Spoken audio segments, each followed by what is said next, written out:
আসসালামু আলাইকুম এভরিওয়ান। ছুঁয়ে দিলে মন গল্পের তৃতীয় পার্ট। আর আজকের পার্টে সবাই হেডফোন ইউজ করতে ভুলো না। তো চলো বেশি কথা না কইয়া গল্প শুরু করা যাক। যখন দরজা খুললো তখন দেখি সুমাইয়াকে এত সুন্দর লাগছে বলার বাইরে। এক দৃষ্টিতে তাকিয়ে আছি, চোখের পলক যেন পড়ছেই না। সুমাইয়া লজ্জা পেয়ে বলল, এভাবে তাকিয়ে কি দেখো? আমি বললাম, এত সুন্দর তুমি কিভাবে? মনে হচ্ছে জানো আমার সামনে কোনো পরী দাঁড়িয়ে আছে। সুমাইয়া বলল, যাও, তোমার আর বাম দিতে হবে না, আমি এতটাও সুন্দর না। আমি বললাম, নীল শাড়িতে তোমায় নীল পরীর মতো লাগছে। সুমাইয়া বলল, সত্যি? আমি বললাম, সুমাইয়া আমাকে জড়িয়ে ধরে একটা চুমু দিল। আমি বললাম, কই, তুমি না বলেছিলে আজকে পার্টি আছে, কাউকেই তো দেখতে পারছি না। সুমাইয়া বলল, সবাই আসতেছে। আমি বললাম, তাহলে আমরা কি অপেক্ষা করব তাদের জন্য? সুমাইয়া বলল, ওরা আসবে ওদের মতো, তাতে আমাদের কি, চলো টেবিলে বসো। আমি বললাম, ওখানে বসে কি করব? সুমাইয়া বলল, আমি তোমার জন্য নিজের হাতে রান্না করেছি। আমি বললাম, এখানে রান্না করা যায়? আমার তো বিশ্বাসই হচ্ছে না। সুমাইয়া বলল, তোমার জন্য আমি স্পেশাল ভাবে রান্না করেছি। সুমাইয়া খাবারগুলো আমার সামনে দিল। আমি বললাম, তুমি খাবা না? সুমাইয়া বলল, না, আমি তোমাকে নিজের হাতে খাইয়ে দিব। আমি বললাম, সত্যি? সুমাইয়া বলল, নাও, হা করো। সুমাইয়া আমাকে খাইয়ে দিচ্ছে, আমি ওর দিকে তাকিয়ে আছি। আমি যে সুমাইয়ার মুখে খাবার তুলে দিব, সুমাইয়া বলল, এটা শুধু তোমার জন্য, আমি খেয়েছি। আমি বললাম, ও আচ্ছা, কিন্তু তোমার বান্ধবীরা কই? কাউকেই তো দেখতে পারছি না। সুমাইয়া বলল, কি জানি বাবা, বলতে পারবো না, সবাই তো বলছিল আসবে, কিন্তু ওরা হয়তো ওদের বয়ফ্রেন্ডের সাথে কোথাও ঘুরতে গেছে। আমি বললাম, তাহলে আমরা একা একা কি করব? সুমাইয়া বলল, কি করব মানে? তুমি আর আমি মিলে প্রেম করব চুপি চুপি? আমি বললাম, এত প্রেম শরীরের জন্য ক্ষতিকর। সুমাইয়া বলল, তাই নাকি স্যার? আমি বললাম, জি। খাবার শেষ করে সুমাইয়াকে নিয়ে সোফায় বসলাম। সুমাইয়া বলল, কেমন লাগছে তোমার? আমি বললাম, অনেক ভালো, তবে শরীরে অনেক গরম লাগছে। সুমাইয়া বলল, একটু অপেক্ষা করো, সব বুঝতে পারবে। আমি বললাম, কি বলছো তুমি? কিছুই তো আমি বুঝতে পারছি না। সুমাইয়া বলল, বলছি আমরা বিয়ে করব কবে? আমি বললাম, আমার বস্তির বাড়িতে তুমি থাকতে পারবে? সুমাইয়া বলল, তুমি আমাকে যেখানে নিয়ে যাবে আমি সেখানেই থাকতে পারবো। আমি বললাম, আমি তোমাকে কষ্ট দিতে চাই না। সুমাইয়া বলল, আমি জানি তো আমার বাবুটা আমাকে কত ভালোবাসে। হঠাৎ আমার কেমন জানি হতে লাগলো, আমার শরীর কেমন জানি করছে। আমি হাতগুলো মুঠো করে কন্ট্রোল করার চেষ্টা করছি। সুমাইয়া আমার দিকে তাকিয়ে ও হয়তো কিছু বুঝতে পারছে। সুমাইয়া বলল, চলো আমার সাথে। আমি বললাম, কোথায়? সুমাইয়া বলল, আরে আসো তো। বলেই সুমাইয়া আমাকে টেনে একটা রুমে নিয়ে গেল।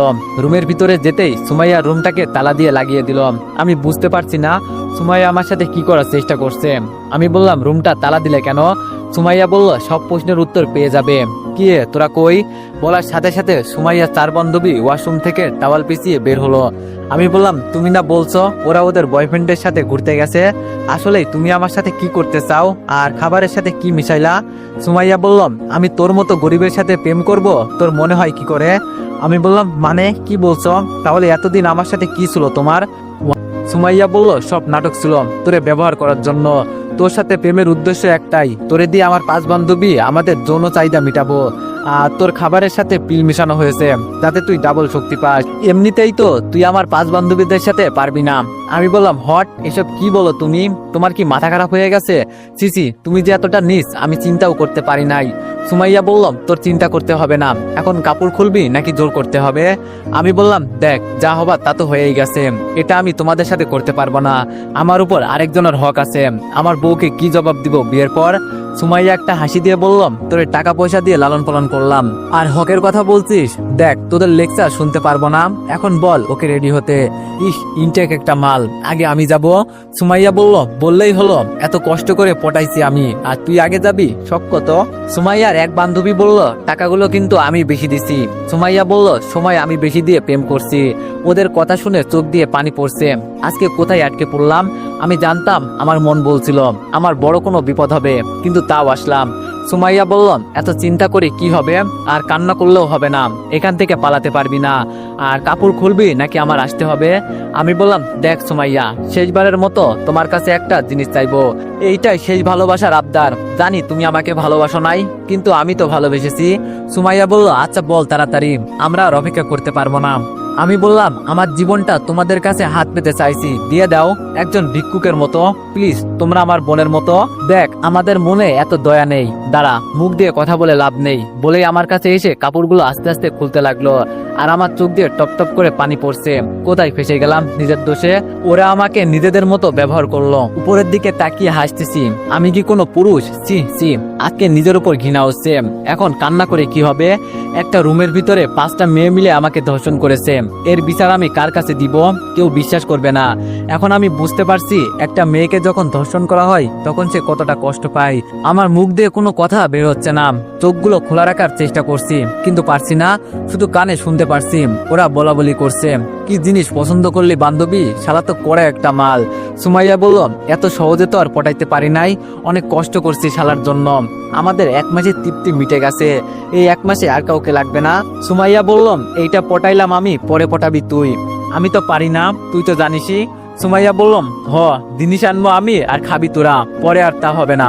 কি রে, শালা তো কোনো কথা বলছে না, মারাটারা গেল নাকি? সুমাইয়া বলল, মারা গেলে আমাদের কি, আর কিছুক্ষণ অপেক্ষা কর। কিন্তু পরে কোনো কেস খাবো না তো? সুমাইয়া বললাম, আরে এইসব কিচ্ছু হবে না, জাস্ট এনজয় কর, এর কথা চিন্তা করিস না, এইসব আমি একাই সামলাতে পারি। জীবনে সুখ পেয়ে গেছি, মনটাই চাই কি জানিস, প্রতিদিন এভাবে একটা ছেলেকে ধর্ষণ করি। সুমাইয়া বলল, তাহলে তো বিয়ে করে নে। আরে বিয়ে করলে কি আর সবাই মিলে উপভোগ করতে পারবো? হ্যাঁ। সুমাইয়া বলল, তাও ঠিক বললি। সুমাইয়া বলল, আমাদের কাজ তো শেষ, এখন এরে কি করবি? আমার কানগুলো খোলা আছে, আমি সব শুনতে পারছি, কিন্তু নড়তে বা কথা বলতে কিছুই করতে পারছি না। এক কাজ কর, জঙ্গলের ভিতরে ফেলে দিই, আর আমরা এখান থেকে চলে গেলে কেউ ধরতে বা সন্দেহ করতে পারবে না। সুমাইয়া বললাম, ঠিক বললি, শালাকে কাপড় পরিয়ে নে আগে। আমি পারবো না, তোর বয়ফ্রেন্ড তুই কর। সুমাইয়া বলল, এখন আমার বয়ফ্রেন্ড হয়ে গেল, আর যখন সবাই মিলে এনজয় করলি তখন? ইস, দেখ কেমন রক্তে লাল হয়ে গেছে। সুমাইয়া বলল, মায়া লাগে তোর কিছু কিছু। সুমাইয়া বলল, চুপ কর, তাড়াতাড়ি কাজ শেষ করে ফেল, বাসায় যেতে হবে, নইলে বাবা সন্দেহ করবে। হরে ইস, শালা কি ভারী, দেখতে পারছিস? আর তুই কোথায় তাকিয়ে থাকিস? হ্যাঁ, আমি তো ওর বুকের লোমগুলোর দিকে তাকিয়ে আছি। আহা কি সুন্দর। সুমাইয়া বলল, ও বুঝতে পারছি, এর জন্যই ওর বুকের মাঝে লাল হয়ে আছে। কামড়ে কি করলি? আরে ও তো মারাই গেছে, এখন এইসব বলে আর লাভ কি, তাড়াতাড়ি চল। সুমাইয়া বলল, ও কি সত্যি মারা গেছে? এক কাজ করি, ওকে আমরা কেটে ফেলি। আরে এইসব তুই কি বলছিস? আর মারা লাগবে না, ওর উপর যে অত্যাচার করছি এমনি মারা গেছে, অযথা চিন্তা করে লাভ নেই। মনে মনে যাক, অন্তত মারবে না। আমি তো ভয় পেয়ে গিয়েছিলাম, যেভাবে বলছিল। তোদের কাউকে আমি ছাড়বো না, আমারও হিসাব বাকি আছে, আগে যা তোরা। কিরে সুমাইয়া, তোর কি ভয় করছে নাকি? সুমাইয়া বলল, জীবনে প্রথম এই কাজ করলাম, কেমন জানি একটু একটু ভয় করছে। আরে এত চিন্তা করিস না, রিল্যাক্স বেবি, ও তো এমনি বুঝতিস ছেলে।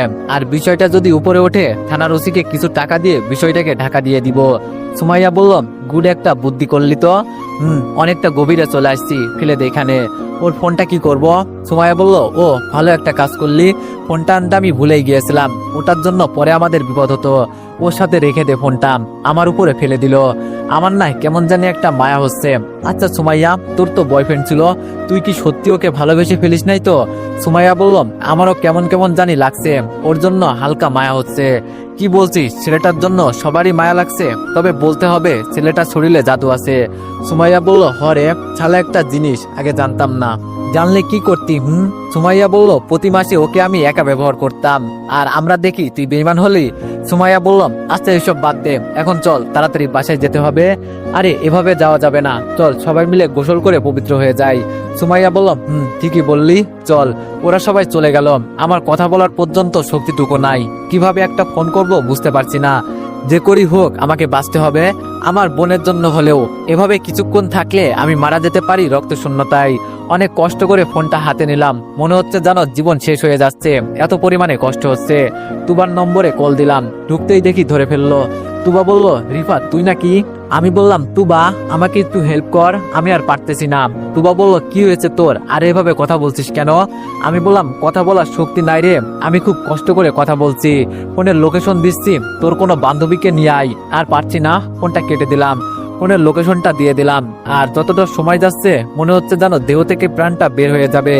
জোর করে মনে হয় আমি ধরে রাখছি। এতটা কষ্ট আমার জীবনে হয় নাই।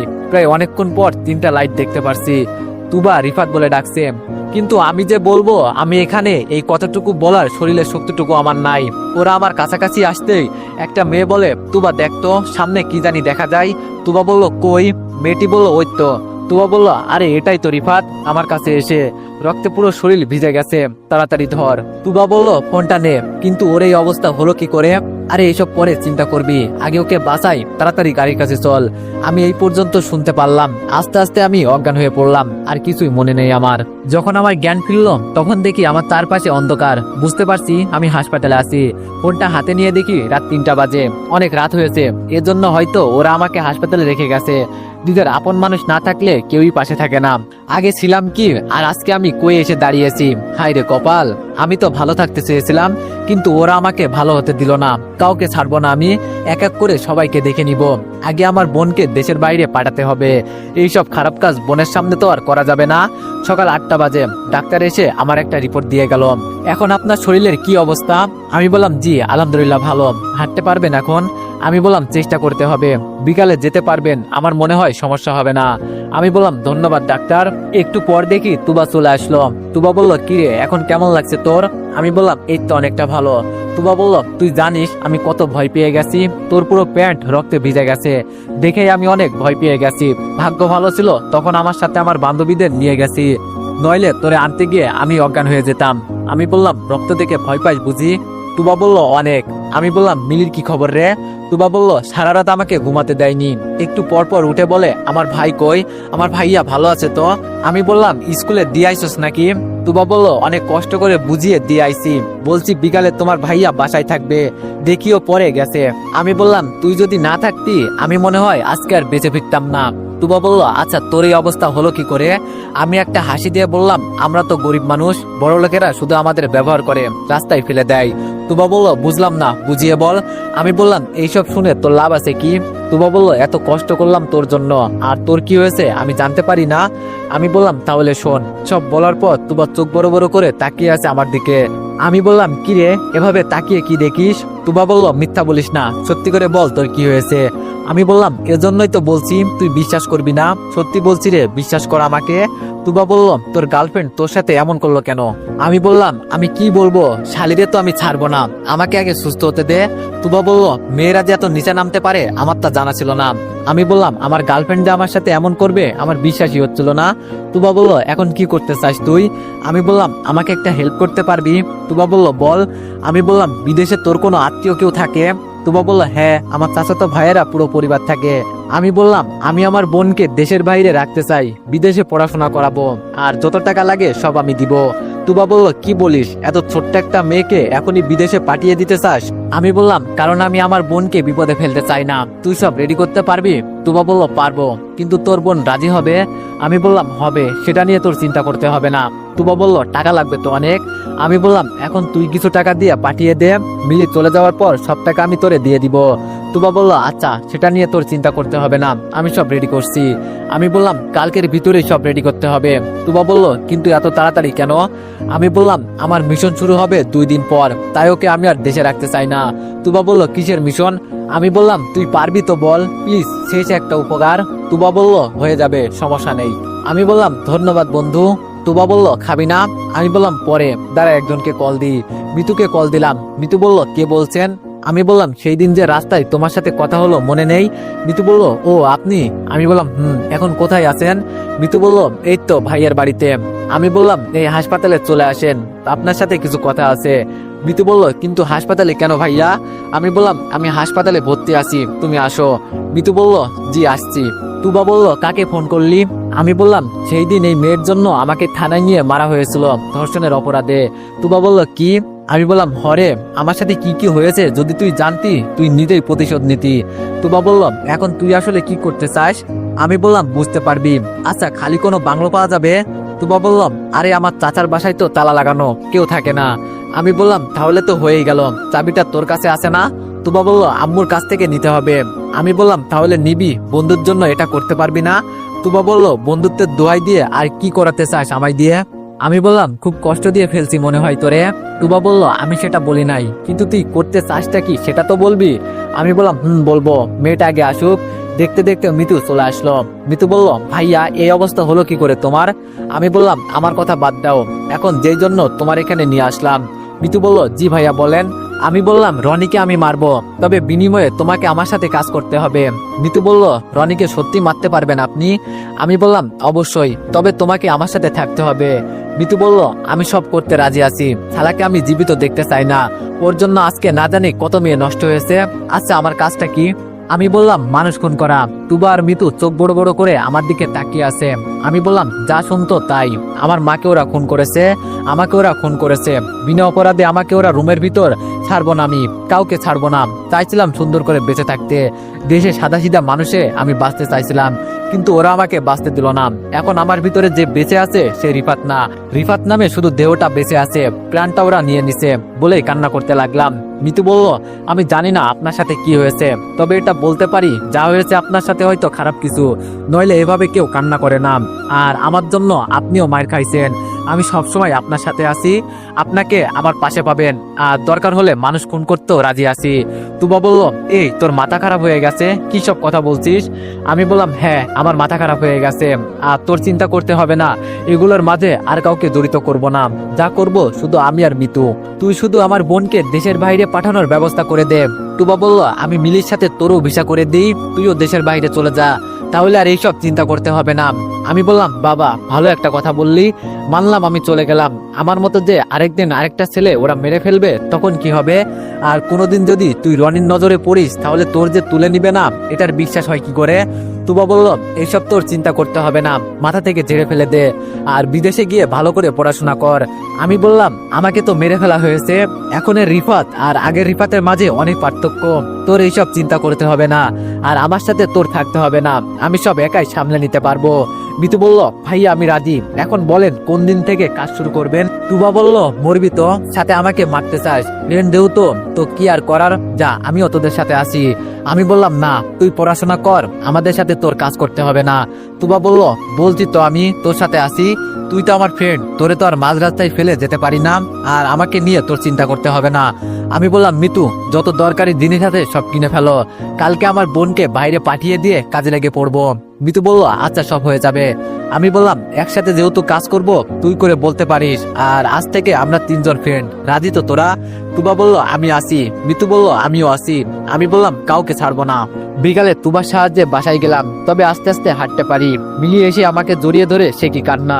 মিলি বলল, তুই খুব খারাপ, আমাকে ছাড়া থাকলি কিভাবে, তুই মিথ্যা কথা বলিস। আমি বললাম, সরি বোন, আমার আর হবে না। মিলি বলল, তোর কিছু হয় নাই তো ভাইয়া? আমি বললাম, না রে বোন, আমার কিছু হয় নাই। রাতে তুবা খাবার দিয়ে গেল, মিলিকে নিয়ে শুয়ে আছি। আমি বললাম, আপু একটা কথা বলবো।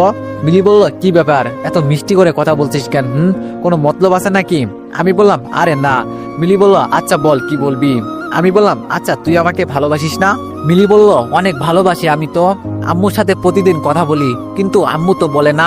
আম্মু বলল, আম্মু আমাকে কি বলেছে জানিস? মিলি বলল, আম্মু তোর সাথে কথা বলে? আমি বললাম, যদি আম্মুর কথা মানিস তাহলে আম্মুও তোর সাথে কথা বলবে। মিলি বলল, সত্যি ভাইয়া? আমি বললাম, আমি কি তোর সাথে মিথ্যা বলি? মিলি বলল, তাহলে আজকে থেকে আমিও আম্মুর সব কথা শুনবো। আমি বললাম, আম্মু বলেছে তোর বোনকে দূরে কোথাও নিয়ে ভালো করে পড়া, আর সে যেন অনেক বড় অফিসার হয়, তারপর আম্মু তোর সাথে কথা বলবে। মিলি বলল, আমার সাথে তুমি থাকবা, তাহলে আমি যাব। আমি বললাম, এজন্যই আম্মু তোর সাথে কথা বলে না। মিলি বলল, তাহলে কি করব আমি? আমি বললাম, আমি তো তোর সাথে থাকবো না, আমাকে টাকা ইনকাম করতে হবে, তোরে টাকা দিতে হবে, সেই টাকা দিয়ে তুই চকলেট খাবি, ফোন কিনবি। মিলি বলল, না থাক, আমি যাব না, তোমাকে ছাড়া থাকতে পারবো না। আমি বললাম, ওই দেখ আম্মু রাগ করেছে, তোর সাথে নাকি আর কথাই বলবে না। মিলি বলল, আচ্ছা আমি রাজি আছি, কিন্তু তোমাকে কয়েকদিন পর পর আমার সাথে দেখা করতে হবে। আমি বললাম, আচ্ছা, আর সেখানে গিয়ে তুই নতুন নতুন ফ্রেন্ড বানাবি। মিলি বলল, আচ্ছা ভাইয়া, পরে তো আম্মু কথা বলবে, হ্যাঁ? আমি বললাম, সকালে তুবা এসে বলল, সব রেডি করে ফেলেছি, রাতে তোর বোনকে ফ্লাইটে তুলে দিবি। মিলি যাবে তো, রাজি আছে? আমি বললাম, রাজি আছে, কিন্তু ওকে এয়ারপোর্ট থেকে কে নিয়ে যাবে? তুবা বলল, আমার চাচাতো বোন দাঁড়িয়ে থাকবে, তোর চিন্তা করতে হবে না, ওর সাথে আমার কথা হয়েছে। আমি বললাম, বাঁচালি বোন, কিন্তু ও তো পিচ্ছি একা একা। তুবা বলল, আমি জানি তুই কি চিন্তা করছিস, সব আমি ভেবে রেখেছি, প্লেনে একা একা থাকতে পারবে না, তাই তো? আরে আমার এক ফ্রেন্ড যাবে। আমি বললাম, তাহলে তো চিন্তা মুক্ত। বিকালে মিলিকে রেডি করে তুবাদের বাসায় গেলাম। আন্টি বলল, এত পিচ্ছি একটা মেয়ে কিভাবে থাকবে, সে কান্না করবে না? আমি বললাম, আরে না আন্টি, আমার বোন অনেক ভালো না আপু, আমার আপু সব বোঝে। মিলি বলল, আমি থাকতে পারবো ভাইয়া। আমি বললাম, এই না হলে আমার বোন। সবকিছু রেডি করে মিলিকে বিদায় করে দিয়ে আসলাম। বাসায় বসে বসে কান্না করছি। পিচ্ছে একটা মেয়েকে দেশের বাইরে পাঠিয়ে দিলাম আজকে আমার কারণে। ওর তো কোনো দোষ নেই। চোখের পানি মুছে হাসতেছি। আমার ভিতরে জানো কেমন একটা পশু জাগ্রত হয়েছে। টুকরো টুকরো করব সব কয়টাকে আমি। তোদের জন্য মিলিকে আমি দেশের বাইরে পাঠিয়ে দিলাম। মিতুকে কল দিলাম। মিতু বলল বল। আমি বললাম কালকে একটা মিশন আছে, গাড়ি নিয়ে আসবি, টাকা চুরি করব। মিতু বলল টাকা দিয়ে কি করবি? আমি বললাম আমার দরকার আছে, প্রথম মিশন আমাদের এটাই। মিতু বলল ওকে। এই দিক সেই দিক ঘুরতে ঘুরতে রাত হয়ে গেল। রাতে 3 জন এক হলাম। তুবা বলল আজকে কি করবি? আমি বললাম রনির বাড়ি থেকে টাকা লুট করব। মিতু বলল এটা তো এত সহজ কাজ নয় ভাইয়া। আমি বললাম আমার কাছে এখন সব সহজ, দরকার পড়লে সব কয়টাকে গুলি করে মারবো, প্রয়োজনে যে সামনে আসবে তাকেও। চল এখন। তুবা বলল তুই এমন রেগে আছোস কেন? আমি বললাম খুনের নেশাই, ওদের না মেরে আমি শান্ত হব না। রনির বাড়ির সামনে গিয়ে দেখি। তো এভরিওয়ান, নেক্সট পার্টের জন্য সবাই অপেক্ষা করো, আর সবাই একটু বেশি বেশি লাইক আর কমেন্ট করে দিও। ধন্যবাদ।